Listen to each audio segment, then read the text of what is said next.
Romance of the Three Kingdoms, Chapter 1. So the chapter opens with some truly iconic lines. A poem, right?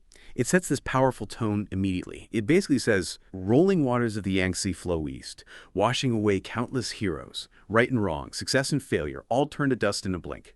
Green hills remain, how many times the sunset glows red. White-haired fishermen and woodcutters, accustomed to autumn moons and spring winds. A pot of turbid wine, happy to meet. How many ancient and modern affairs all turn into joyful talk. Ooh, that's quite an opening. It really is. It's remarkable how that poem immediately creates this huge, almost melancholic feeling, doesn't it? It emphasizes how transient everything is, human achievement, Yeah. even the greatest heroes. They're all set against this backdrop of eternal nature. It's a potent way to tell you, right from the start, that even these legendary figures are, well, ultimately dust. It's a reminder to look at the bigger picture when we dig into history. Yeah, the bigger picture. And right after that, the text gives us that fundamental idea, the one that drives the whole story.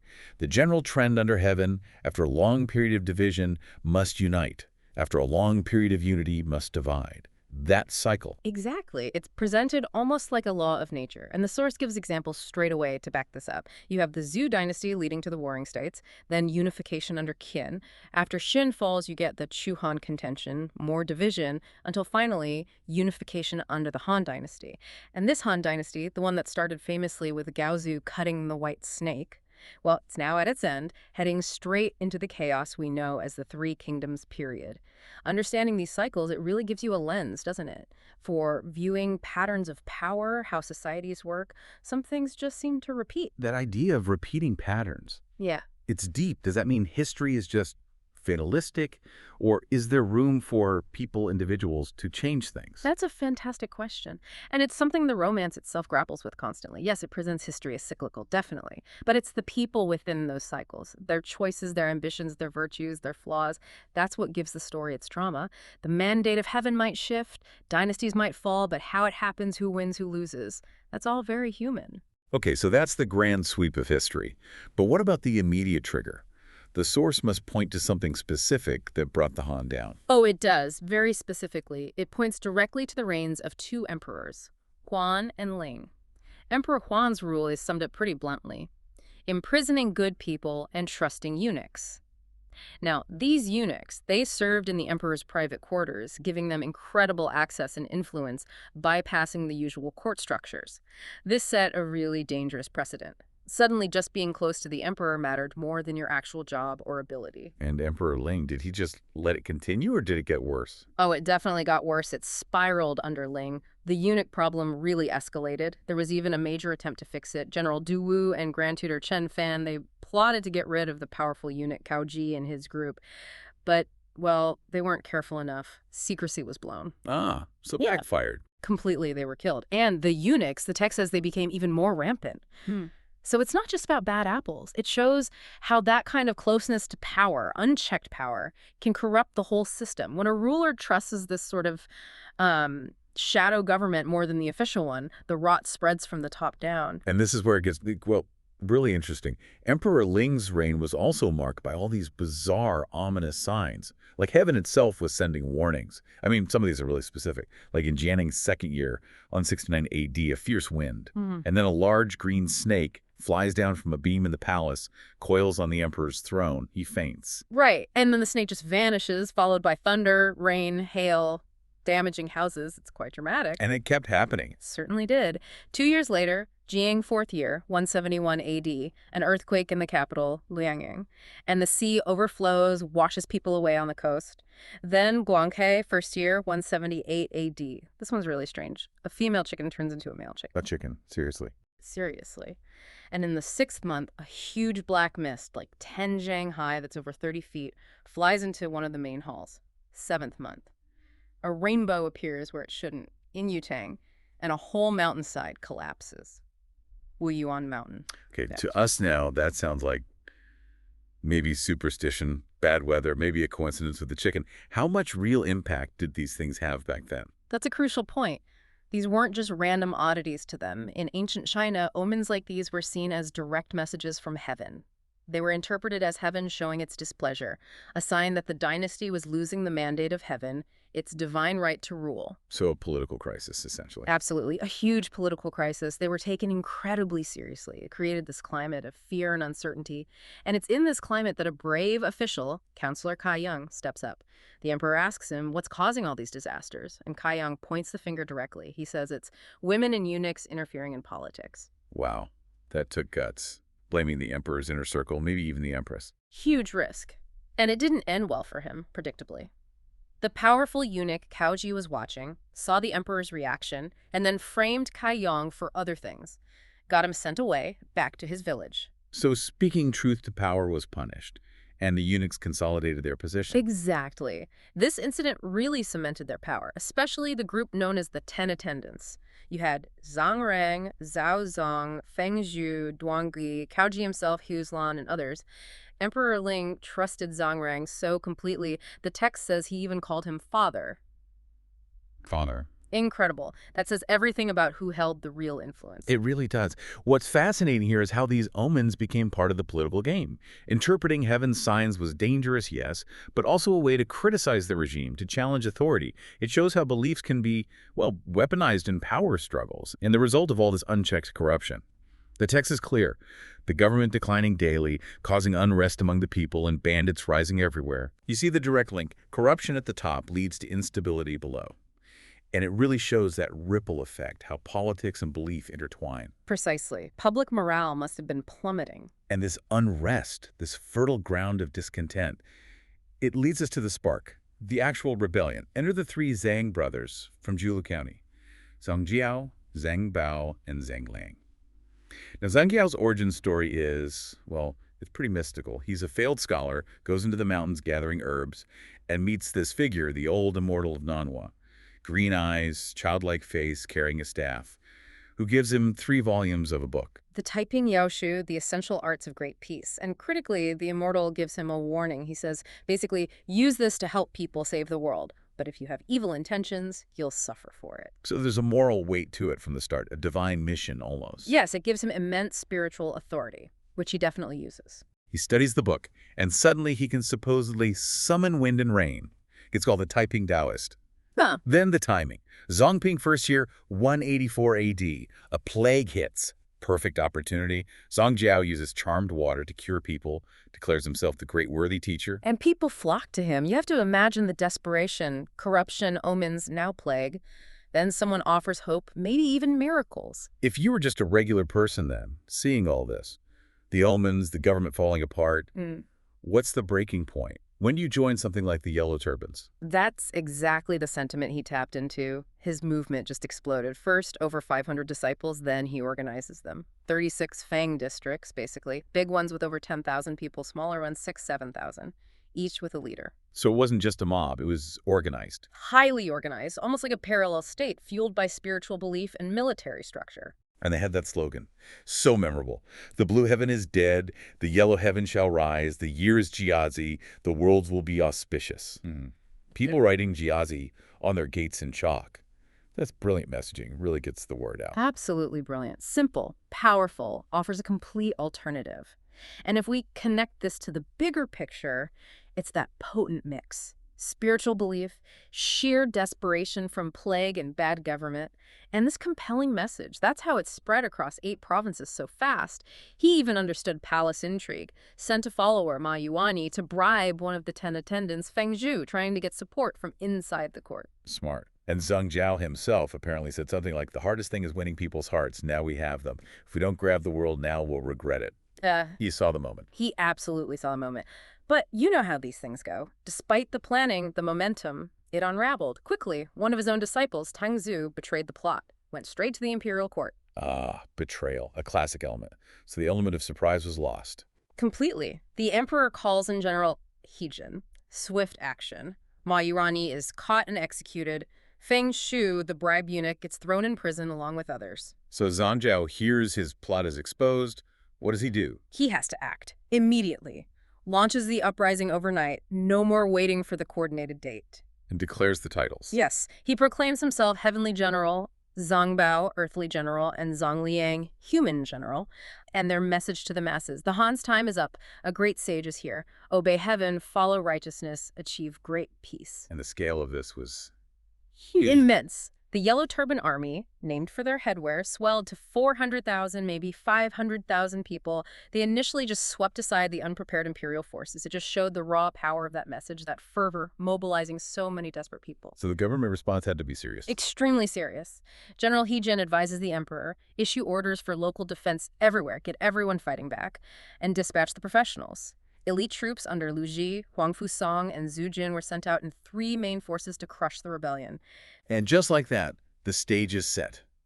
A single betrayal lights the fuse. And the whole empire explodes. The Three Kingdoms period essentially begins right there. Wow.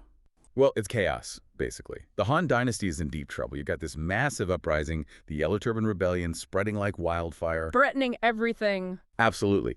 And the governor of Yu Province, Liu Yan, he's desperate. He puts out a call for volunteers, for soldiers, to fight back against the main rebel force led by Zhang Jiao. Okay, so the call goes out. And who answers? This is where we meet Liu Bei, right? Exactly. And Liu Bei, his background is fascinating. On one hand, he's descended from royalty, Prince Jing of Zongshan. Who is related to Emperor Jing of Han, so real imperial blood. Right. But he's living this incredibly humble life, selling straw shoes, weaving mats to get by. That's such a contrast, isn't it? High birth, low station. What does that tell us? I think it tells you a lot about his character. He's not defined by the luxury he could have claimed, maybe. The text says he wasn't a huge bookworm, Okay. but he was a benevolent, quiet, didn't really show his emotions easily. But underneath, Yeah. huge ambition. And, importantly, he loved making friends with heroes, with capable people. Oh, kind of quiet charisma. And the source even describes him physically, doesn't it? Pretty distinct look. Oh, yeah, very specific. 7.5 feet tall. It's, what, maybe 6'5"? Pretty tall for the time. Huge. Ears down to his shoulders, hands past his knees. It says he could even see his own ears. Wow. Okay. Face like jade, lips like rouge. Almost otherworldly. And there's that story about the tree, too. The mulberry tree. Yeah, this giant tree near his home, shaped like a carriage canopy. People apparently said it meant a noble person would come from his family. And didn't he say something prophetic under it as a kid? He did. Playfully, but he said, if I were the son of heaven, I'd ride in a canopy like that. Chills, right? Definitely a bit of foreshadowing. And he wasn't uneducated either, despite not loving reading. No, not at all. No. From 15, he studied with some big names, Zhang Xuan and Lu Zia. And crucially, he became good friends with Gongsun Zan. That connection pays off later. Okay, so fast forward. Liu Bei is 28. He sees this recruitment notice from Governor Liu Yan. And he just sighs Yeah. deeply, thinking, I want to help, I should help, but I have nothing. And that sigh, Yeah. it gets noticed. Oh, does it ever? By this absolute force of nature, a voice like thunder booms out, basically asking him why he's sighing like that when he should be serving the country. And this is Zhang Fei. This is Zhang Fei. 8 chi, so even taller, maybe 6'8". Leopard's head, round eyes, swallow's jaw, tiger's beard. Just visually striking and powerful. And loud. And loud. Yeah. Powerful as a horse.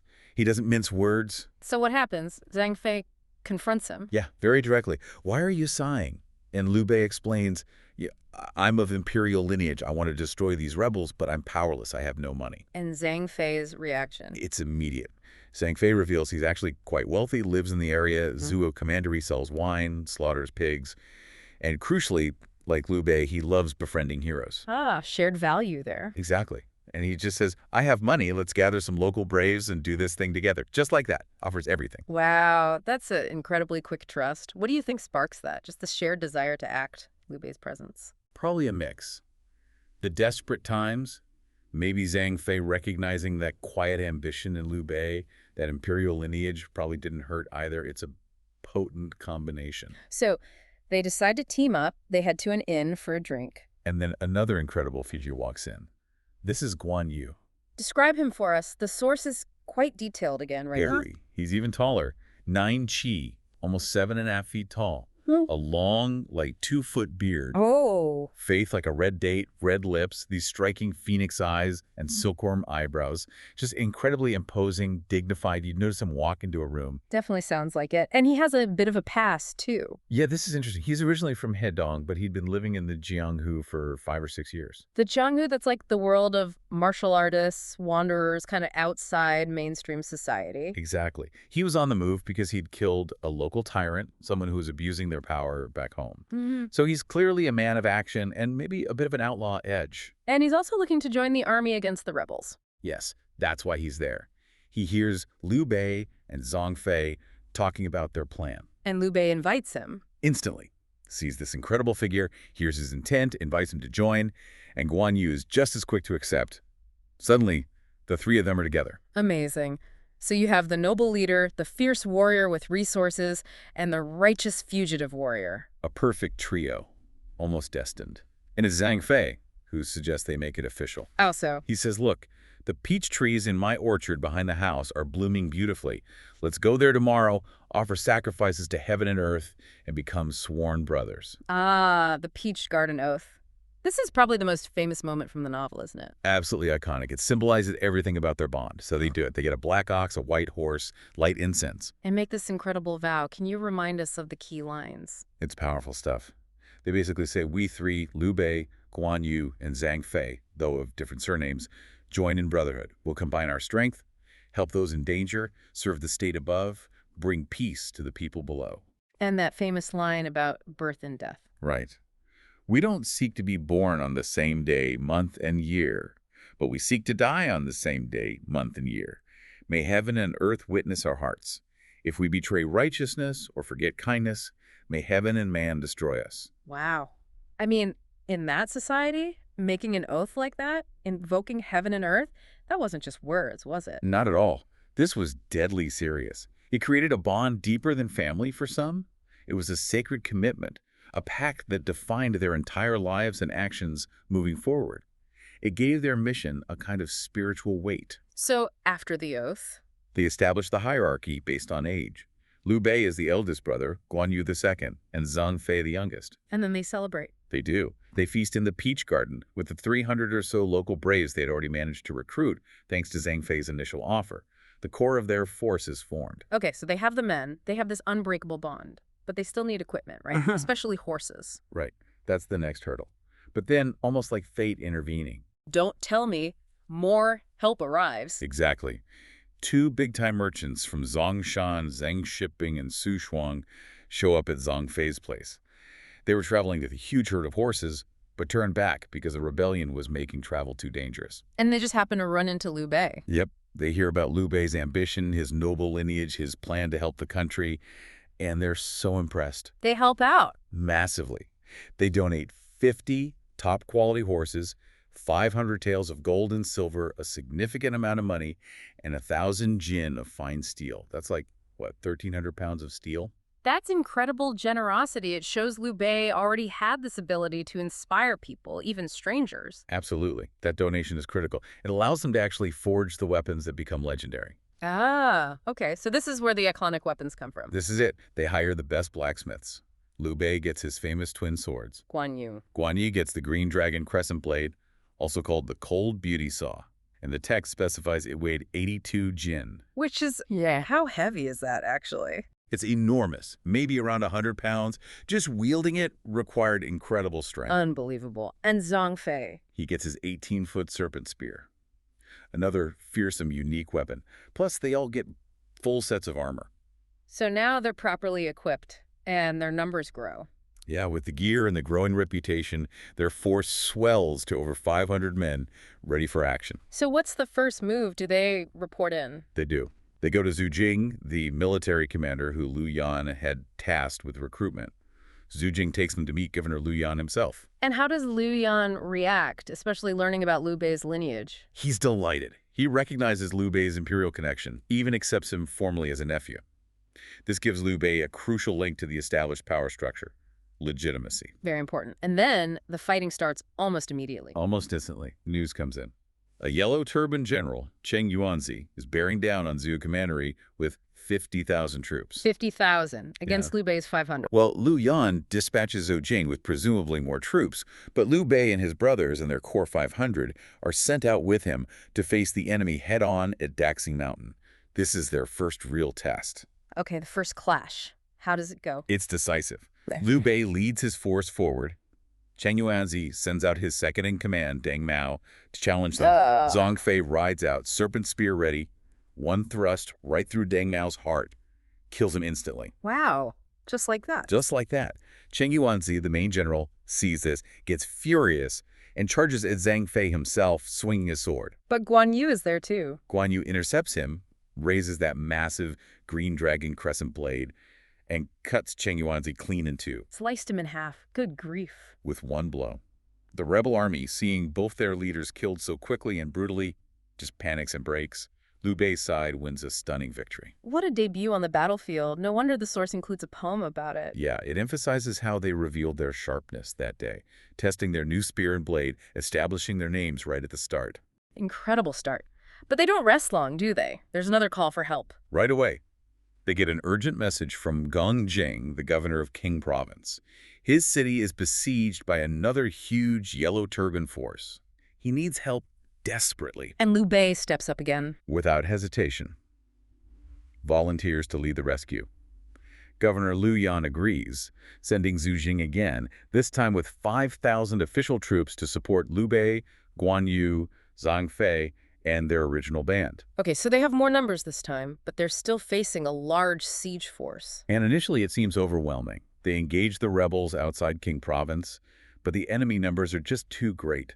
Liu Bei's forced to make a tactical retreat about 10 miles back. A setback. Oh. But this is where Liu Bei shows he's more than just a fighter, right? He shows his strategic side. Exactly. This is brilliant. He pulls back, regroups, and comes up with a classic ambush plan. How does it work? He divides his forces. He sends Guan Yu with 1,000 men to hide on the left flank, Zhang Fei with another 1,000 to hide on the right.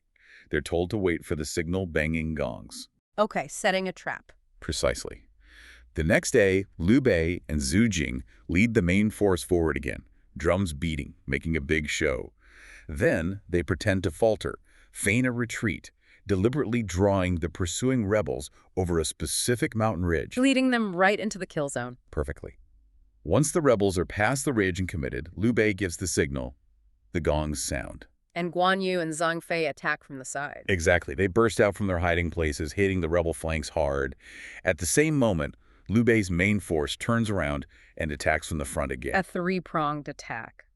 Devastating. Completely shattered the Yellow Turban Army. They were routed, driven back towards the city walls, and then Governor Gong Jing, inside the city, leads his own militia out to join the fight. Total victory. The siege is broken. That's impressive. Shows real tactical thinking from Liu Bei, not just relying on his brother's fighting skills. Absolutely. And there's another poem praising him specifically for this victory. It talks about his divine skill in planning, how the two tigers, Guan Yu and Zhang Fei, still follow the dragon, Liu Bei.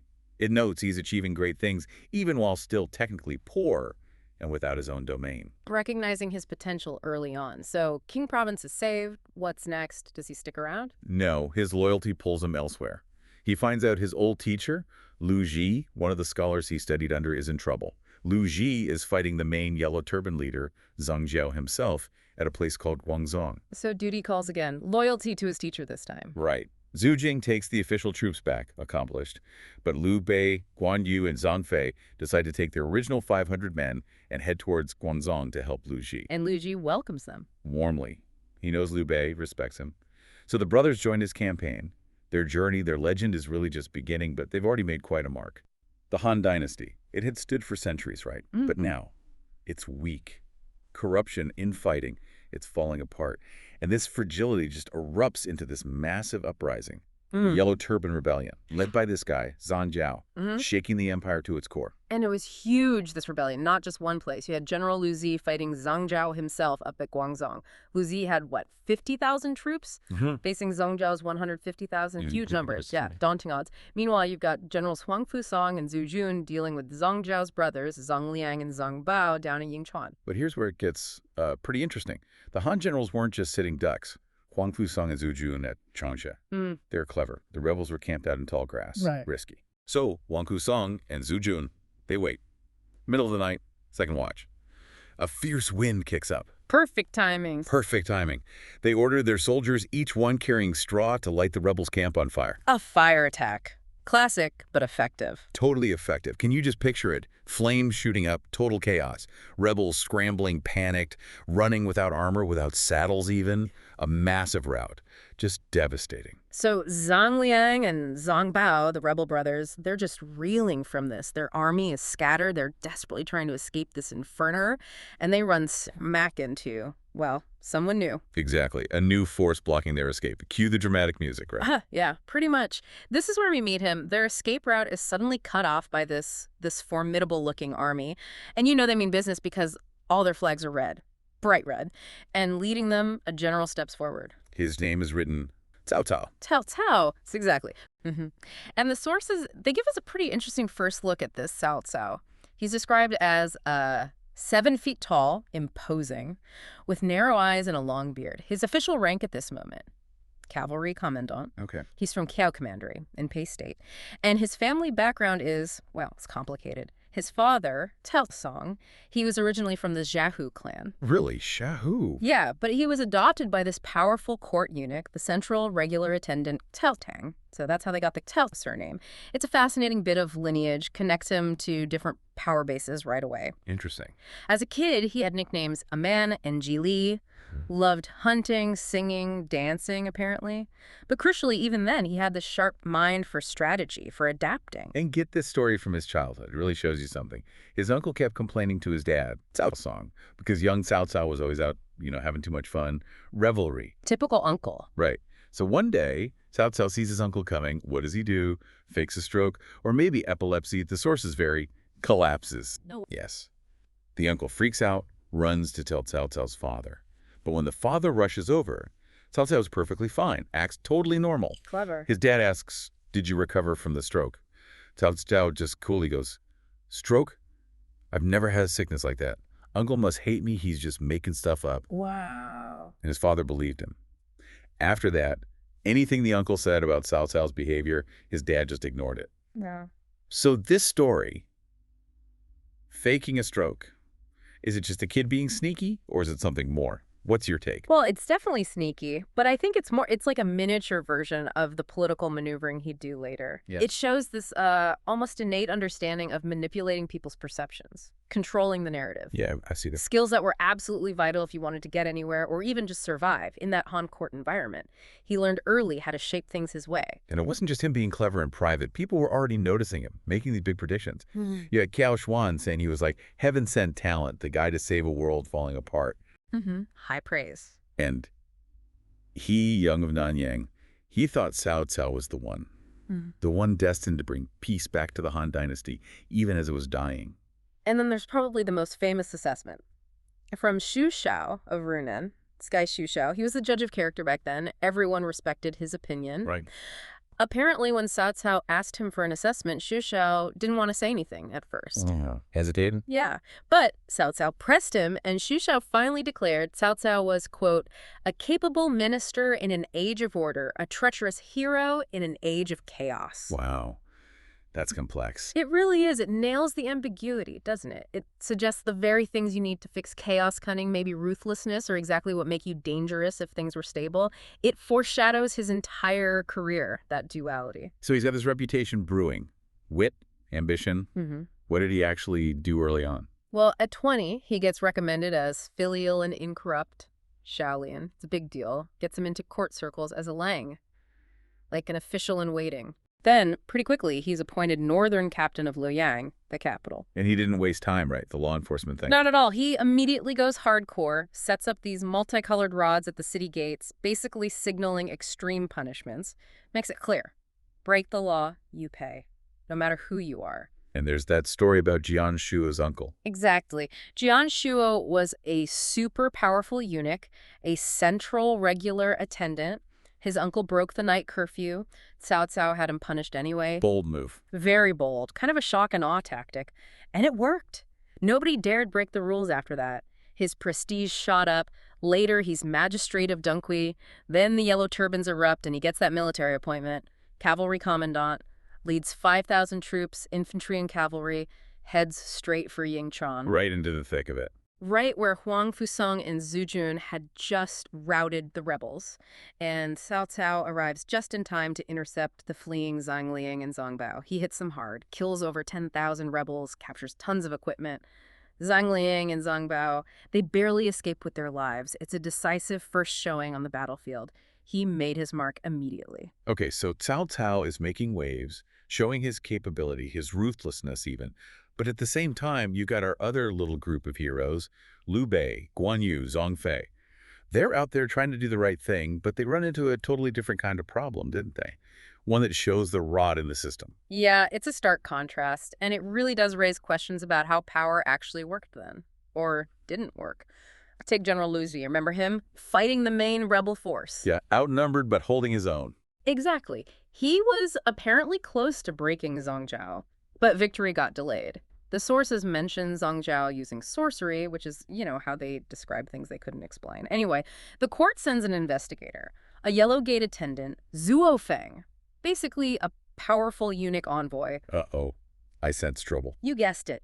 Zhu Feng arrives and immediately demands a bribe from Lu Ji. Seriously, in the middle of a campaign. Right. But Lu Ji, being honorable, refuses. Says something like, the army barely has enough grain. How can I possibly find extra money for an imperial envoy? Good for him, but probably not smart politically. Definitely not. Zhu Feng holds a grudge, goes back to court and tells them Lu Ji is just sitting behind high walls, not fighting, being lazy, demoralizing the army, all lies. Classic corruption, just derailing the actual war effort for personal spite. Precisely. The court buys it. They get furious, strip Lu Ji of his command. And replace him with, Colonel Dong Zhuo. We'll be hearing more about him later. I bet, And they order Lu Ji back to the capital in a cage cart for punishment. a cage cart. For a general who was actually fighting. That's brutal. It is. Zhang Fei, Liu Bei's brother, the fiery one, he wants to just kill the guards and free Lu Ji right there. Sounds like Zhang Fei. Yeah. But Liu Bei calms him down, says the court will sort it out, they'll judge fairly. Maybe a bit naive there. Maybe.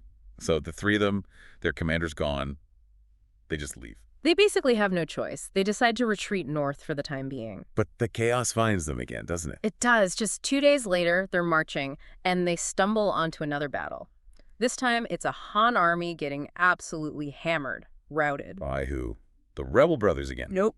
By Zhang Jiao himself, the main leader. And the Han general getting beaten. Let me guess. You got it. Dong Zhu, the guy who just replaced Liu Jie. Already getting defeated. Oh, the irony. So Liu Bei, Guan Yu, Zhang Fei, they charge right in, save Dong Zhuo's skin, basically. Force Zhang Zhao himself to retreat about 50 li. Pretty heroic stuff. You'd think Don Zhuo would be grateful. Heck, saved from utter defeat by these three unknowns. You'd think. But this is where it gets really telling about the era. How did Dong Zhuo react when he found out who saved him? Yeah, what happened? Well, Dong Zhuo asks them, what's your rank? What positions do you hold? And Liu Bei just answers honestly, says they are white, literally white body, meaning commoners. No official rank, no titles. Okay. And Dong Zhuo's response? Complete disdain. Yeah. Utter lack of courtesy. He basically dismisses them once he hears they have no official status. Doesn't matter that they just saved his life and his army. All he sees is no rank. Wow. After they just rescued him. Exactly. It wasn't just Dong Zhuo being a jerk, though he probably was. It reflects that deeper issue in the late Han court. Merit, heroism. Didn't mean much if you didn't have the official paperwork, the right connections, the status. And Zhang Fei naturally loses it again. Oh, yeah. He's ready to kill Dong Zhuo on the spot for being so ungrateful. I don't blame him. It reminds me of that quote you mentioned from the sources. Something about human nature being opportunistic. Right. Human nature is opportunistic, ancient and modern alike, who recognizes a hero who is a commoner. If only there were a forthright man like Yi Zhang Fei to execute all ungrateful people in the world. Hits the nail on the head, doesn't it? So what does this mean for guys like Liu Bei? Talented, clearly brave, but stuck on the outside looking in. It shows the massive hurdle they faced. The system itself wasn't set up to recognize or reward merit like theirs if it came from outside the established hierarchy. Dong Zhuo's reaction, that dismissal, it's symbolic of why the Han was failing. Talent without connections was often ignored or even looked down upon. It meant heroes like Liu Bei had to find, unconventional ways to rise. The official path was often blocked.